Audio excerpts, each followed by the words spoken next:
Morning student. आज जो हम लोग टॉपिक पढ़ने जा रहे हैं उसका शीर्षक है हड़प्पा सभ्यता के पतन का कारण।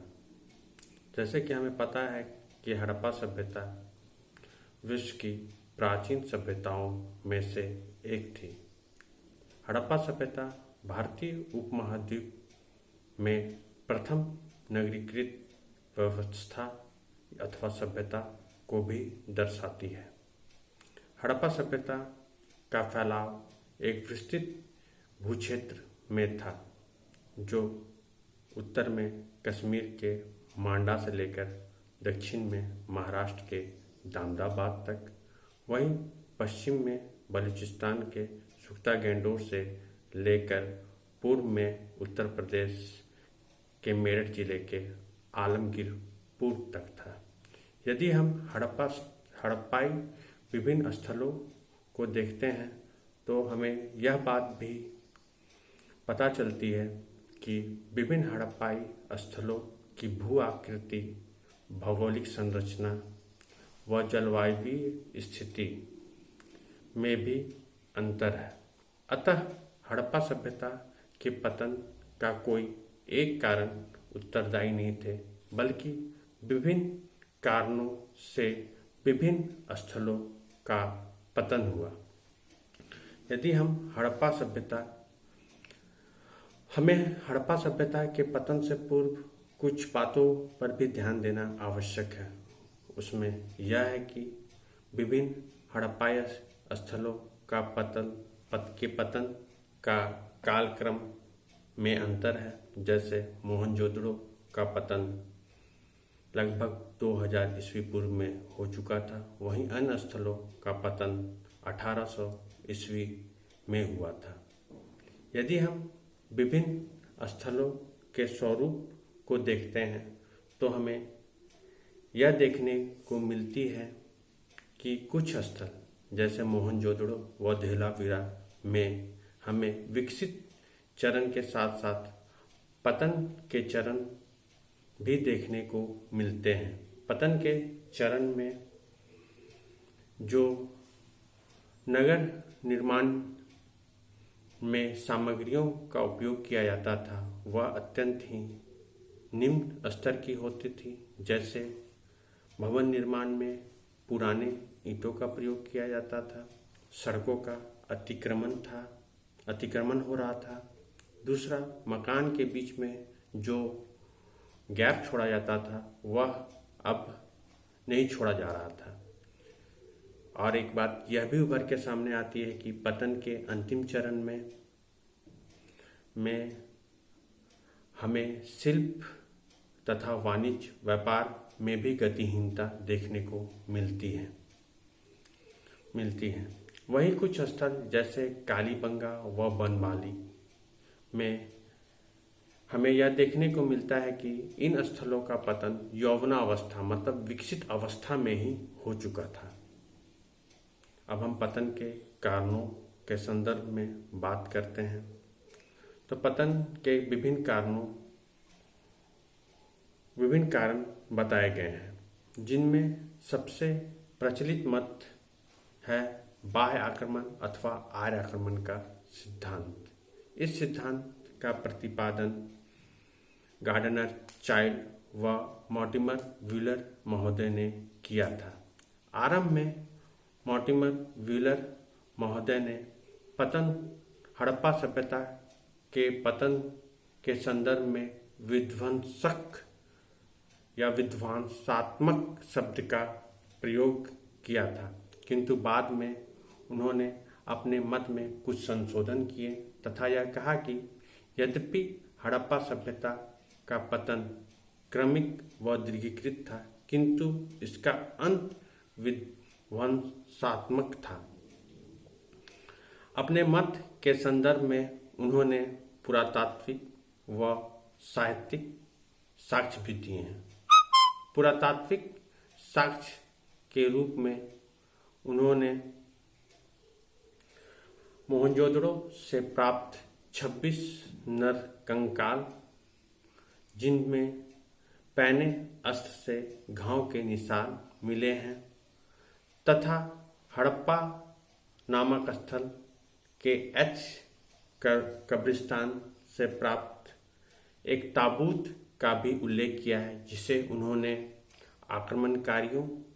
आक्रमणकारी की लाश बताया है। वहीं साहित्यिक साक्ष्य के रूप में मॉर्टिमर व्हीलर ने ऋग्वेद में वर्णित यूपिया शब्द का उल्लेख किया है, जिसकी पहचान उन्होंने हड़प्पा से की है। वहीं इंद्र के लिए प्रयुक्त पुरंदर शब्द को भी उन्होंने आर्य आक्रमण से जोड़ा है। किंतु यदि हम मॉर्टिमर व्हीलर के साक्ष्यों का सूक्ष्मता से परीक्षण करते हैं तो हमें यह ज्ञात होता है कि उनके पुरातात्विक साक्ष्य व साहित्यिक साक्ष्य अपर्याप्त व संदिग्ध है। जैसे 26 नरकंकाल पतन के पूर्व की अवस्था की है, वहीं कब्रगाह एच की ताबूत की लाश पतन के पश्चात की अवस्था के हैं। साथ ही साथ हमें यह भी पता है कि ऋग्वेद का संकलन कोई एक कालखंड का नहीं है, बल्कि ऋग्वेद की ऋचाओं का जो संकलन किया गया है वह विभिन्न कालक्रम में किया गया है। अतः ऋग्वेद में वर्णित शब्द हड़प्पा सभ्यता के ही हो, यह पूर्णतः सत्य प्रतीक नहीं होता है। सबसे प्रमुख बात जो हमें ध्यान में रखना चाहिए वह यह है कि हड़प्पा सभ्यता के पतन तथा आर्यों के आगमन के मध्य एक कालक्रम का अंतर है। जैसे कि हमें पता है कि हड़प्पा सभ्यता का पतन लगभग 1800 ईस्वी पूर्व में हो चुका था, वहीं आर्यों का उत्तर पश्चिम में आगमन 1500 ईस्वी पूर्व में हुआ था। अतः दोनों सभ्यताओं के मध्य लगभग 300 वर्ष का अंतर है। जहां तक मॉर्टिमर व्हीलर या अन्य औपनिवेशिक इतिहासकार द्वारा बाह्य आक्रमण सिद्धांत का बल देने की बात है, तो इसका प्रमुख कारण यह है कि वह बाह्य आक्रमण के द्वारा भारत में ब्रिटिश आक्रमण के औचित्य को सिद्ध करना चाहते थे। अब वर्तमान में बाह्य आक्रमण के सिद्धांत को पूर्णतः खारिज कर दिया गया है। तथा पारिस्थितिकी कारणों पर बल दिया जा रहा है। पारिस्थितिकी कारणों के अंतर्गत हमें जो बातें उभर कर पतन के संदर्भ में जो बातें उभर कर सामने आती है, उनमें एक है बाढ़ के कारण व जल की अधिकता। हमें पता है कि कई हड़प्पाई स्थल जैसे मोहनजोदड़ो व चानूदोड़ा सिंधु नदी के तट पर, हड़प्पा रावी नदी के तट पर तथा कालीबंगा घग्गर नदी के तट पर अवस्थित है। कई इतिहासकार, जिनमें सर जॉन मार्शल प्रमुख हैं, का मानना है कि हड़प्पाई नदी तट के स्थलों का पतन संभवतः बाढ़ के कारण हुआ था। सर जॉन मार्शल ने मोहनजोदड़ो के कई स्तरों से बाढ़ के साक्ष्य मिले हैं, अर्थात उन्होंने बाढ़ के बालू को कई स्तरों से प्राप्त किया है। वहीं एसआर राव ने लोथल व भगत राव के पतन को भी बाढ़ का कारण ही माना है। एम.आर. साहनी ने बाढ़ के संदर्भ में यह बात कही है कि यह कोई सामान्य बाढ़ नहीं थी, बल्कि यह एक विशिष्ट प्रकार का जल उत्प्लावन था जो विवर्तनिक विक्षोभ के कारण उत्पन्न हुई थी। भूकंप के कारण भूमि का स्तर ऊंचा हो गया था, जिसके फलस्वरूप जो बाढ़ का पानी था वह एक ही जगह इकट्ठा हो गई। अतः हड़प्पाई लोगों को अपने स्थलों को छोड़ना पड़ा था। अब जल की अधिकता, कुछ इतिहासकार का मानना है कि जल की अधिकता नहीं, अत्यधिकता नहीं, बल्कि जल की कमी ने हड़प्पा स्थल के पतन का प्रमुख कारण थी। जैसे लैम्ब्रिक महोदय ने यह करने का प्रयास किया है कि भूकंप के कारण सिंधु नदी का मार्ग परिवर्तित हो गया तथा घग्गर नदी के सूख जाने से कालीबंगा का पतन हो गया। जल के स्रोत का अधिक दूर हो जाने से तथा सूख जाने से हड़प्पा की समृद्धि पर घातक प्रभाव पड़ा, क्योंकि इस समय नदियों का जल न केवल कृषि अर्थात सिंचाई के लिए उपयोग किया जाता था, बल्कि नदी द्वारा यातायात व व्यापार भी किया जाता था। यह सत्य है कि हड़प्पा सभ्यता के वैसे स्थल जो नदी तट पर अवस्थित थे, वे बाढ़ के कारण, वह नदी मार्ग में परिवर्तन या नदी के सूख जाने के कारण उनका पतन हो गया होगा। किंतु वैसे स्थल जो नदी तट पर अवस्थित नहीं थे, उनका पतन कैसे हुआ, इसके संदर्भ में भी कुछ इतिहासकारों का तर्क है। वह यह है कि पारिस्थितिकी असंतुलन के कारण वैसे स्थलों का पतन हुआ होगा। पारिस्थितिकी असंतुलन का सिद्धांत को फेयर सर्विस महोदय ने दिया है। इनके अनुसार इनका यह कहना है कि संस्कृति के तीव्र विकास या सभ्यता के तीव्र विकास के क्रम में लोगों द्वारा प्राकृतिक संसाधनों का अत्यधिक दोहन किया गया। जैसे ईंटों के पकाने के लिए व्यापक मात्रा में पेड़ों को काटा गया तथा कृषि क्षेत्र की भूमि को आबाद करने हेतु एक बड़े भूभाग से जंगल को काटा गया तथा चारा नियमित तथा पशुचारण के फलस्वरूप घास के मैदान व चारागाह नष्ट हो गए, जिसका प्रभाव वातावरण पर पड़ा और वर्षा की मात्रा में कमी आने लगी। परंतु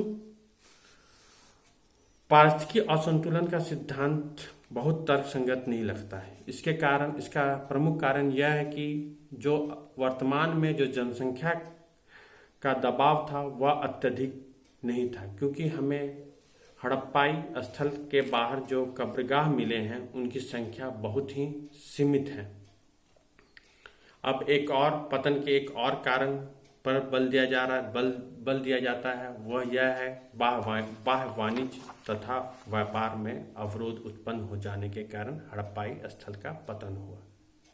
तो हमें पता है कि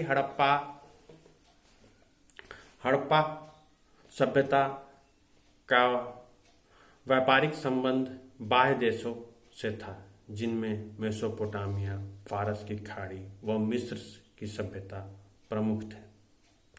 किंतु कालांतर में बाह्य सभ्यता से हड़प्पा सभ्यता का व्यापारिक संबंध समाप्त हो गया।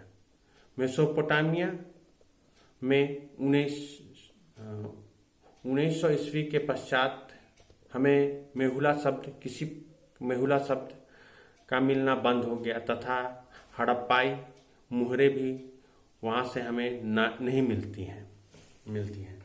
इसका यह अर्थ है कि संभवतः 1900 ईस्वी पूर्व में हड़प्पा का मेसोपोटामिया से व्यापारिक संबंध समाप्त हो गया था। व्यापारिक संबंध समाप्त होने का सबसे अधिक प्रभाव वाणिज्य व व्यापार में पड़ा। चूंकि वाणिज्य और व्यापार ही नगरीकरण का आधार था, अतः व्यापारिक गतिरोध के फलस्वरूप नगरीकरण का अवसान होना प्रारंभ हो गया।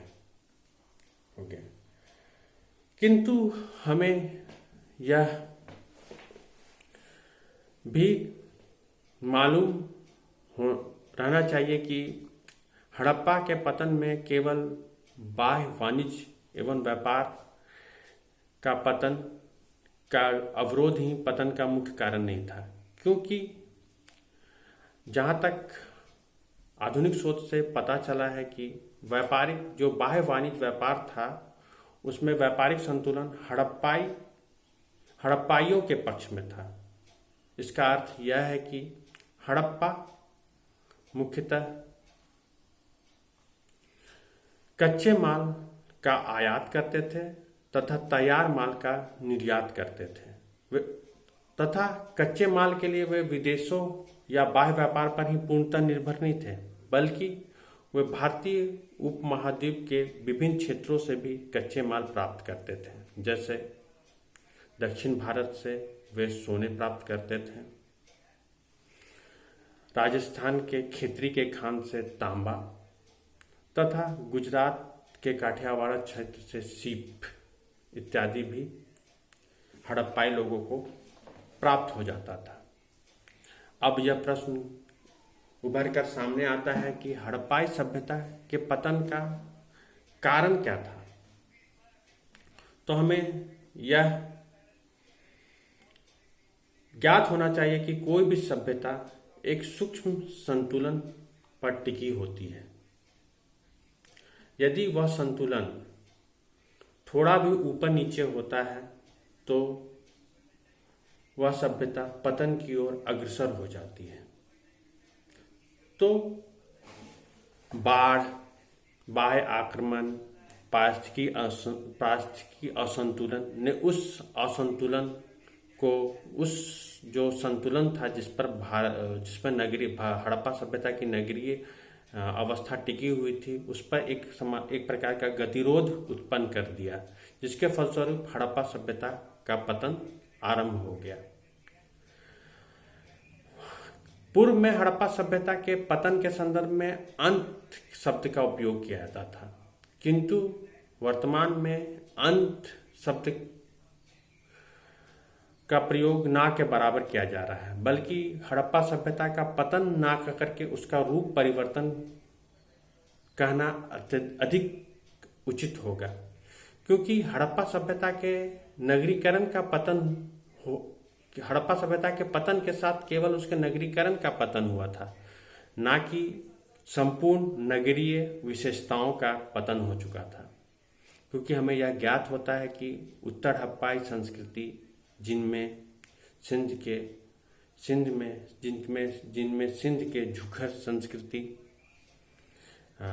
पंजाब तथा बहावलपुर में एच कब्रिस्तान संस्कृति, वहीं गुजरात के क्षेत्र में लाल चमकदार मृतभांड संस्कृति, वहीं ऊपरी गंगा यमुना द्वाब के धूसर मृतभांड संस्कृति में भी कुछ हड़प्पाई विशेषताओं को ग्रहण किया।